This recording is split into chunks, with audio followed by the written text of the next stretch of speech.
Après une vidéo un peu pour souhaiter la bonne année 2022, parler de révélation et de notion de liberté, je vais utiliser cette nouvelle vidéo pour parler de Dieu, parce que je pense que le gros problème de notre époque, c'est d'avoir complètement sorti Dieu de la vie publique. Et Dieu est bien plus présent dans nos vies qu'on veut bien le croire, quoi. Et c'est pour ça comme j'expliquais dans ma vidéo précédente, moi je pense vraiment très très très sérieusement que la liberté ne peut se faire qu'à travers une soumission à Dieu. Et en fait, il faut accepter, on doit accepter notre état de produit de Dieu. Enfin, on est produit de Dieu. Alors après, on va définir ce qu'est Dieu. Hein. Alors la religion, les religions ont donné un concept de Dieu qui leur est propre, avec une sorte de divinité extérieure au monde qui aurait créé le monde en 7 jours. Alors ça c'est le concept religieux. Alors après, faut quand même, pour remettre les choses dans leur contexte, savoir que le sens qu'a voulu donner la religion à la vie, à l'existence, a été créé sans les connaissances scientifiques qu'on a aujourd'hui. Et moi, personnellement, je considère aujourd'hui que ma religion principale, c'est la science. Hein. Je pense que la science, alors faut se méfier de la science, hein. Tout ce qui est scientifique n'est pas forcément vérité. Mais en tout cas, la science a apporté des réponses objectives à des questions auxquelles la religion répondait. Donc après, ce qui est dommage, c'est que la religion n'a pas accepté de se remettre en cause le jour où la science est venue démonter ses théories. Bon, si on considère l'existence humaine sur un plan purement scientifique, le créateur de l'homme, même devrais-je dire la créatrice de l'homme, n'est autre que Mère Nature. Alors quand je parle de Mère Nature, c'est la planète Terre, quoi. Euh, Fécondée par le Soleil, hein, le Soleil a son importance. D'ailleurs, le Soleil joue le rôle de père. Il féconde la vie grâce à ses rayons. Et dans le système solaire, il y a plusieurs planètes. La planète joue le rôle de la femelle. Et dans notre système solaire, a priori, il n'y a qu'une seule planète qui est féconde, c'est la planète Terre, qui est à l'origine de la vie humaine, quoi. Enfin, l'homme est un produit de la planète Terre, quoi. C'est pas l'inverse, c'est pas la planète Terre qui est un produit de l'homme, c'est l'homme qui est un produit de la planète Terre, donc de mère nature. Et d'ailleurs, parce que moi je pense qu'il y a une analogie entre le macro et le micro et qu'on retrouve toujours le même schéma.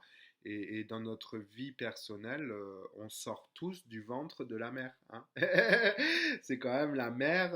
Enfin voilà, c'est pour ça les discours féministes me font rire, doucement rire, parce que enfin, la femme est supérieure à l'homme. Mais enfin, moi, l'égalité homme-femme, pour moi, ça n'existe pas, quoi. C'est une illusion. Et à la limite, si on cherchait vraiment l'égalité entre l'homme et la femme, à ce moment-là, il faudrait rabaisser la femme plus bas que terre. Parce que la femme est... Alors, j'ai même pu mesurer la supériorité de la femme, hein, parce que j'ai une amie, je lui parlais du matriarcat, de Mère Nature, qui nous gouverne bien plus qu'on peut le penser. Et mon amie qui est assez terre à terre et qui a souvent des remarques intéressantes, elle me dit, t'as qu'à regarder la fécondation et tu comprends tout, quoi. Et c'est vrai que quand on met en perspective la fécondation, qui est la base de notre existence, c'est quand même la rencontre entre le spermatozoïde et l'ovule. Alors déjà, ce qu'il faut noter, c'est que la rencontre se fait que par... Enfin, cette rencontre se fait dans le corps de la femme, comme la vie sur Terre se fait dans le corps de la planète Terre, qui est notre mère. Donc la fécondation se fait dans le corps de la femme. Et d'ailleurs, c'est intéressant à noter dans notre rapport à la sexualité. Moi, j'aurais tendance à dire que ce n'est pas l'homme qui prend la femme. Ça, c'est une erreur, c'est le patriarcat dans toute sa splendeur qui veut dominer la femme. Mais c'est la femme qui prend l'homme et c'est la femme qui accueille l'homme. L'homme, d'ailleurs, c'est intéressant de noter que la femme n'a eu de cesse d'être objectisée dans l'histoire. ma révélation démontre que s'il y a un objet sexuel, c'est plus l'homme. Et d'ailleurs, l'homme sort du ventre de la femme, donc c'est la femme qui a créé l'homme. Donc moi, je pense que l'homme est au service de la femme, comme l'humanité est au service de Mère Nature et non pas l'inverse. C'est pas la femme qui est au service de l'homme et ce n'est pas Mère Nature qui est au service de l'homme. C'est tout l'inverse. C'est l'homme avec un H minuscule qui est au service de la femme et c'est l'homme avec un H majuscule qui est au service de Mère Nature. Et je pense qu'il faut vraiment considérer cela. Ce serait vraiment salutaire pour l'avenir de l'humanité parce que bon, notre avenir est fortement compromis. Voilà. Donc, enfin voilà, ce rapport homme-femme et cette idée que l'homme prend la femme, je pense, est à l'origine. Alors là, je vais loin dans mon raisonnement, mais bon voilà, je m'appelle Barbazange Clément, donc je pense, enfin voilà, être capable de dresser un diagnostic et une thérapie à la barbarie. Et je pense que le diagnostic de la barbarie, c'est ce rapport de l'homme à la femme, et donc du coup de l'homme à la nature, et cette tendance de l'homme avec un H minuscule à s'approprier ce qui l'entoure. Et d'ailleurs, c'est intéressant de noter que dans la fécondation, ce qui est assez révélateur de cette tendance de l'homme, c'est que dans la fécondation, donc comme je disais, la fécondation se passe dans le corps de la femme. Donc c'est l'homme qui pénètre la femme et qui se donne. Hein. Moi, je considère que c'est l'homme qui se donne, c'est pas la femme qui se donne, c'est l'homme qui se donne. D'ailleurs, c'est l'homme qui est à l'origine de la performance sexuelle. L'homme, quand il baise, doit être performant. Enfin, il y a une notion de performance chez l'homme qui a beaucoup moins chez la femme. Et, en fait, quand le spermatozoïde s'introduit dans l'ovule, alors déjà, il faut considérer que dans une éjaculation, il y a 500 millions de spermatozoïdes. Donc, sur 500 millions de spermatozoïdes, il n'y en a qu'un qui réussira à survivre en fécondant l'ovule. Donc déjà, il y a une guerre. Je trouve que c'est assez révélateur du capitalisme et du patriarcat, les spermatozoïdes. Je trouve que c'est assez révélateur de cette course à la concurrence, à tout ça, enfin, tout le monde dans lequel on vit, hein, structure patriarcale. Et l'ovule, bon, pour moi, l'ovule, c'est le communisme, quoi, c'est la force tranquille. Enfin, voilà. Et en fait, ce qui est intéressant à noter, c'est que quand le spermatozoïde s'introduit dans l'ovule, c'est lui qui décide du sexe. Alors, je trouve que c'est assez révélateur du patriarcat et du rapport du matriarcat au patriarcat, parce que vous voyez, c'est le père, après avoir lutté 500 millions pour atteindre l'ovule, une fois qu'il a atteint l'ovule, il dira c'est bon, je suis chez moi maintenant. Hein. Et la mère, l'ovule, consciente, parce qu'il y a une justice, d'ailleurs ça prouve la justice d'Allah, parce que l'ovule conscient de l'effort fourni par le spermatozoïde lui laisse l'illusion qu'il est maître de la création en lui laissant choisir le sexe de l'enfant, quoi. Mais après, ce que l'ovule sait très bien, c'est que c'est lui qui va créer l'enfant et donc du coup, il va conditionner l'homme enfin, à son rôle de fécondation. Hein. Et d'ailleurs, c'est intéressant à noter que beaucoup d'hommes et de femmes pensent que l'orgasme masculin est l'éjaculation. Et moi, j'ai un scoop, c'est que l'orgasme masculin n'est pas l'éjaculation. Et ça, c'est une tromperie de la nature. Et d'ailleurs, ça montre à quel point, ça montre la puissance du matriarcat, parce que les hommes sont, dans leur sexualité, esclaves du matriarcat, étant donné que le matriarcat les conditionne à féconder. Et beaucoup d'hommes sont obsédés inconsciemment, hein, mais par ce désir de fécondation. Après, il faut remettre les choses dans leur contexte. Hein. L'homme est quand même outillé des bijoux de famille qui fabriquent 1 milliard de spermatozoïdes par jour. Enfin, c'est juste énorme. Je ne pense pas que sur Terre, il y ait une usine qui soit capable de fabriquer 1 milliard d'individus par jour. Et bon, voilà, les bijoux de famille, chaque homme possède 1 milliard, enfin, produit par jour 1 milliard de spermatozoïdes. Et face à ça, la femme produit un ovule par mois. Donc, vous voyez, l'égalité des sexes, donc du coup, l'homme, moi j'ai tendance à dire, parce que l'homme produit 1 milliard de spermatozoïdes par jour. Donc, si on fait un ratio, ça fait 30 milliards de spermatozoïdes par mois. Et la femme produit un ovule. Alors là, dans cette considération, je ne tiens pas compte du fait que la femme n'est pas féconde toute sa vie. Mais admettons qu'elle soit féconde toute sa vie, comme l'homme peut être fécond toute sa vie. La femme est supérieure à l'homme 30 milliards de fois, biologiquement. Biologiquement, 30 milliards de fois supérieure à l'homme. Quoi. Donc ça remet le patriarcat à sa place, quoi. Enfin voilà, s'il y a un objet, enfin voilà, c'est plus l'homme qui est objet de la femme, qui est au service de la femme que l'inverse. Et d'ailleurs dans la nature, hein, parce que la nature est matriarcale, on retrouve notamment dans les colonies d'insectes, même dans la reproduction des végétaux, cette idée que c'est la mère qui gouverne le, le, le père, quoi. Enfin voilà, le père est soumis à la mère, hein. Enfin voilà, c'est pas l'inverse, hein. Alors notre société, parce que c'est les hommes qui ont créé les religions. D'ailleurs, c'est intéressant, le mythe d'Éden. Le mythe d'Éden, bon bah voilà, la femme a été créée à partir de la côte d'Adam, la femme est responsable du péché originel, donc c'est vraiment une structure très patriarcale qui met en évidence la supériorité du père, la supériorité d'Adam, alors qu'en fait l'homme vient de la mer, hein. Enfin ça enfin, tout homme sur terre sort du ventre de la mer, quoi. Donc, enfin voilà, et le fait que tous les hommes sortent du ventre de la mer a un impact bien plus important qu'on ne peut l'imaginer, et ça prouve la puissance du matriarcat et qu'on est déjà, enfin que le patriarcat est une illusion, quoi. Enfin voilà. Et d'ailleurs, c'est intéressant de noter que les délires trans, parce que moi j'assume mes propos, pour moi la théorie du genre est un délire.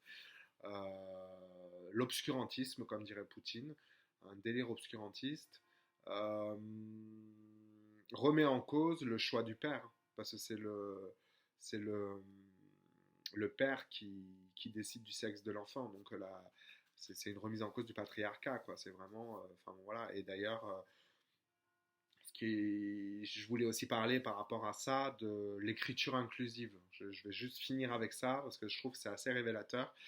On en arrive quand même dans notre société, au nom du féminisme, à détruire la langue française, hein.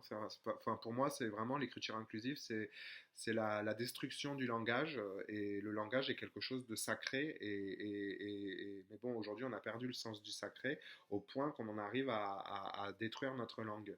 Alors moi, ce que j'aimerais bien mettre en évidence par rapport au langage, qui est le langage français, c'est que la langue française est foncièrement matriarcale. Mais d'ailleurs, la France est matriarcale. D'ailleurs, la France est un pays communiste matriarcal. Liberté, égalité, fraternité sont des valeurs communistes, les vraies valeurs communistes.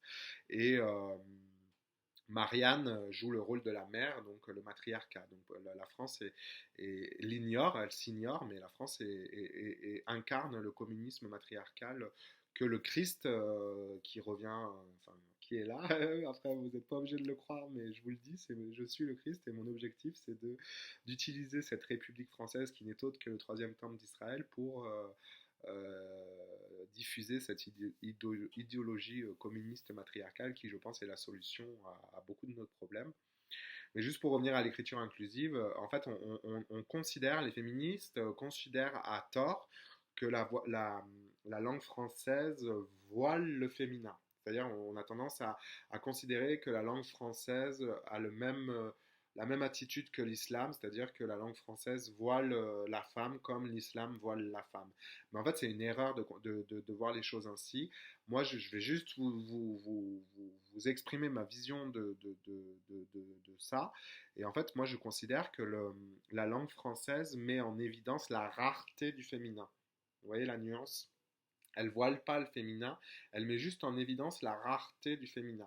Comme je vous expliquais un peu plus tôt, une femme produit un ovule contre 30 milliards de spermatozoïdes chez l'homme. Donc le masculin est quand même assez commun et le féminin est assez rare. Même à l'échelle du cosmos, il y a beaucoup plus de rayons de soleil que de planètes dans lesquelles il y a la vie. Donc il y a beaucoup plus de pères dans l'univers que de mères si on considère qu'une planète qui abrite la vie est une mère. Et donc du coup, la langue française, en masculinisant le commun, hein, met en évidence la rareté du féminin. Et je pense vraiment que les féministes sont dans l'erreur de vouloir massacrer la langue parce que la langue française rend hommage à la rareté du féminin et montre à quel point le féminin est quelque chose de précieux et tout ça en masculinisant le commun. Moi, je trouve qu'il y a quelque chose de beau dans cette masculinisation du commun. Et après, si on veut vraiment faire un parallèle avec le voile islamique, moi, je pense vraiment que ce rapport à la femme est dû à la révélation. Vous savez, Dieu a le sens du beau. Et Dieu a voulu garder le plus beau de la création pour la fin. Et cette beauté de la révélation finale de l'Apocalypse, c'est la mer. Et donc le fait que l'islam voile, mais bon, pas que l'islam, hein, toutes les religions ont voilé la femme, parce que le secret de Dieu, c'est la femme. Et je vais juste finir avec cette idée-là, c'est que vous savez, l'Église catholique a inventé le concept de Trinité, au nom du Père, du Fils, du Saint-Esprit. Cette Trinité, ils sont incapables de l'expliquer. Moi, j'ai vu des catholiques qui essayent d'expliquer la Trinité à travers des discours un peu tirés par les cheveux, des analogies qui n'ont pas de sens. Et en fait, moi, j'ai compris la Trinité. Après, bon, je l'ai vécu, hein, parce que moi, j'ai vécu la Trinité à l'échelle de la planète, hein, puisque je suis fils du Soleil et fils de la planète Terre. Donc j'ai vu cette Trinité à l'échelle macroscopique. Et en fait, la Trinité, ce qui nous empêche de comprendre le sens de la Trinité, c'est le voile sur la mer, justement. Et ce qui nous empêche de comprendre la Trinité, c'est le voile sur la mer. Et en fait, ce qu'il faut considérer, c'est que le Père, le Fils, le Saint-Esprit, en fait, le Saint-Esprit est la mère. Le Saint-Esprit est le matriarcat. Dans la Trinité de la vie sur Terre, parce que tout processus de création se passe par une Trinité, le soleil féconde la planète donne la vie, et en fait c'est la planète qui fait le lien entre le soleil et la vie, et donc la planète est considérée comme le Saint-Esprit dans la Trinité de la vie sur Terre. Dans notre Trinité propre à nous, nous avons le Père, nous sommes le Fils, et c'est la Mère qui fait le lien entre le Père et le Fils. Voilà, donc quand on comprend que le Saint-Esprit est la Mère, ça montre la puissance du matriarcat. Et pourquoi je vous disais ça? Enfin, la compréhension du Saint-Esprit montre la puissance du matriarcat, qui est le Saint-Esprit. Et c'est juste magique, quoi, parce que quand vous comprenez ça, vous comprenez que la nature, Mère Nature est le Saint-Esprit, et que nos vies sont gouvernées par ce Saint-Esprit qui est la planète Terre, quoi. Et le meilleur exemple de cette puissance du matriarcat, c'est le rapport que les hommes ont à leurs bijoux de famille. Et c'est intéressant de noter que euh, c'est les hommes qui vont aux putes, hein. Enfin, il n'y a que les hommes avec un H minuscule qui ressentent le besoin de payer 20 euros pour faire trois va-et-vient et se vider les couilles. Donc ça montre leur impuissance et leur esclavagisme, parce que ça c'est une forme d'esclavagisme à la mère, puisque la mère les a conditionnés à ce rôle de fécondation. Voilà. Donc je pense que tout ce raisonnement, enfin, je pense que ça peut apporter des réponses aux crises, aux différentes crises qu'on vit actuellement.